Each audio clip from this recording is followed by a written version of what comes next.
This is Curtis once again, and we're going through our shop. It's not done yet, but I just want to talk a little bit about some of the details that we have here in the shop, what I was looking for a good shop, some of the things to look out for, some of the things that we learned on this one. This was a long time project. I originally got it under contract. Oh, excuse me for not showing the outside. I love everyone, but the internet's full of crazy people, so we won't show the outside. We'll show the inside. So as of right now, we've got, I bought this thing. I was looking for a shop and an office space. So this thing has 3,000 square feet, super cool old beams, super cool situation. Roll up doors. There's Gus in the truck. Roll up door over there, and a sliding door right there that's super broken. I had the electrician come in and redo all the wiring, so we got new shop lights. All this stuff was absolutely disgusting. It was kind of like a probate situation, but the property had been on fire multiple times. You can see some of that. All this is blackened. It was on the market for a couple months, fell out of contract. There's some more fire damage right up there. And over there as well, right there, you see all the charred beams. One of the big things is if it's alligatored, aka it looks like an alligator, its back or whatever, then it's probably not structurally good. So a lot of this stuff has been replaced. And there's a few other pieces that are definitely charred and definitely nasty, but not structurally terrible. So, this is a new one for me. I've never done commercial. We had to do commercial electric, so all of our wiring and stuff is this MX cable.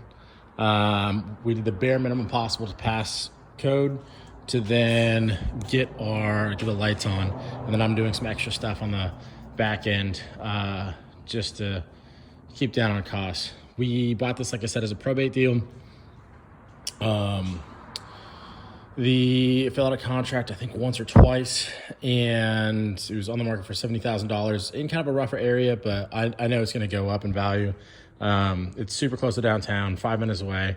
I got no neighbors on one side, and then some pretty cool neighbors on the other side that way. I knew it was going to take new electric, new plumbing, and some other work to get it done, so I did a hard money loan for $100K. Bought this at 70. We're gonna have about 30 into it. And there's a property right before this coronavirus stuff came up that was listed for, I think, $375, roughly the same amount of square footage, 3,000 square feet, and parking spaces, which I don't have parking spaces, but I think I can definitely get a valuation out of this thing in the mid 200s, maybe even higher. So at that level, you're looking at $100,000 input. My mortgage is going to be, if I refinance out of this thing, at a $250 valuation, 125, 130. So hopefully it'll cash flow pretty well. I can pull some money out and use that refinance money to pay my mortgage for the next 2-3 years. I think my mortgage is going to be less than $1,000. My entire loan on this thing's like $700 a month, and you can't find anything 5 minutes from downtown to rent with over 600 square feet of office space and another 2,400 square feet of storage / shop space. Be careful with commercial. This was an old taxi company, and now it operated as, it was an old taxi company. Before that, it was a gas station, and it has 3 tanks. Here's one of them. There's a couple other ones that are outside. So they're called USTs, or underground storage tanks. And these underground storage tanks, if they have gasoline in them and they leak into the soil, then you will have to mitigate that. That's very expensive. It's not an impossible job, but it's very expensive. It's, $25,000 to $100,000 job, depending on the size, location, et cetera, et cetera. And so if you're paying $70,000 for a building, and then adding that other $25,000 to $100,000 cost. It really doesn't make financial sense. So you get a report done. So you have a phase one. A phase one environmental study is basically a report on the paperwork side. So who pulled permits, who did this, who was it, operated as, did anybody pull business licenses against this building, all those sort of fun, interesting tasks. So was there any ever documentation that said they pulled out the tanks? There's a gas station probably 800 feet from here, and it had its tanks pulled. So that basically said, hey, there's a high probability that this thing was a gas station and there's underground storage tanks, and you need to figure out, and they recommend a phase two. A phase two study is like $5,000. So I didn't want to pay that at the beginning.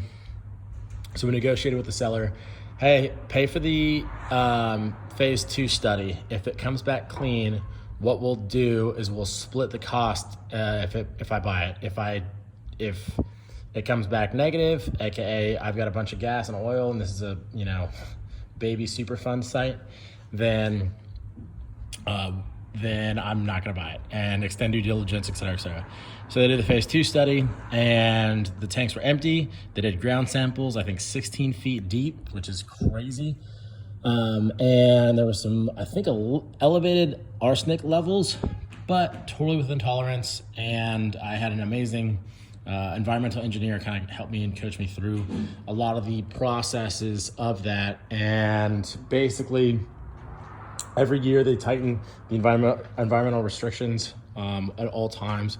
So basically, the advice was get it done, buy it, and don't have any other reporting done, because in the future there might be other issues that come through, which is a good thing. I mean, environmental protections are super important. That's why we have nice air and clean-ish rivers, and we're not like a smog-choked city in India or Mumbai or something like that. So that being said, I do have 3 underground storage tanks that are empty, and they are full, and they're not full of any hazardous materials. There's been some leaking, but it doesn't know exactly where it's coming from. It might come from the shop next door or some other place, but it's still not at the EPA designated levels to have any action. So there's no further action recommended, and so it was clear to buy. My banker, which was nice to have a banker on this one, because they wouldn't have signed off on it if it needed more work than what was required. So to have 2, 3, 4 sets of eyes looking at the report, looking at the building, looking at all this other stuff, really helps in these big commercial things. And when you're doing big commercial stuff or any big deals in general, it's always good to understand that you're going to spend $5,000 to $10,000 sometimes on due diligence, and you're not gonna get that back, but the returns can be a lot bigger. They can be, so it's just, pay to play. If anybody likes poker, big blind, small blind, you got to pay to play. You can't always just sit out. If you want to get the big deals, you need to understand that you're going to pay some money to get all these things done. But realize that if you're smart, you're calculated, you can negotiate a lot of those costs, have a nice little background, or back end way to make money and to also reduce your risk. So you might notice the window unit for the office space. HVAC is super expensive, so I'm not going to do it on this one. So we're getting a window unit there. I think I'm going to do a window unit there as well, and then throw 2 more ceiling fans in here, and I think it should cool it down. I really like the aesthetic of this property. We've got luxury vinyl plank flooring, drywalled that bathroom. It's an 8x8 ADA compliant bathroom, that's a whole another thing. And I left the rafters kind of exposed, not rafters, framing exposed, as well as the cinder block, just because it looks neat. It's cool. I like the industrial look. I think it's awesome. But then also have the white, so it's clean and easy to touch up. It's neat. This used to be a weird slab situation, so we ended up, it was 4 inches there, and then dropped down a little bit, and then it came down again as well. So we basically created forms, put this all one level, and got it done. That picture is a dumb picture that's been there for a minute.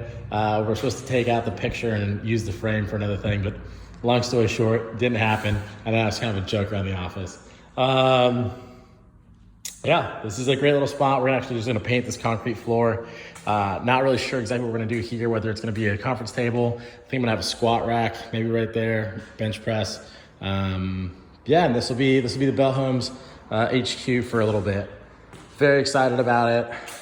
Very excited about what's going to happen, and very, very happy to have something that will finally has power. It took weeks for that, and then have running water, and we should be good. So, anyways, thanks for tuning in. Thanks for watching, and let me know if you get any comments or questions in the down below. All right, thanks. Have a great weekend. Bye.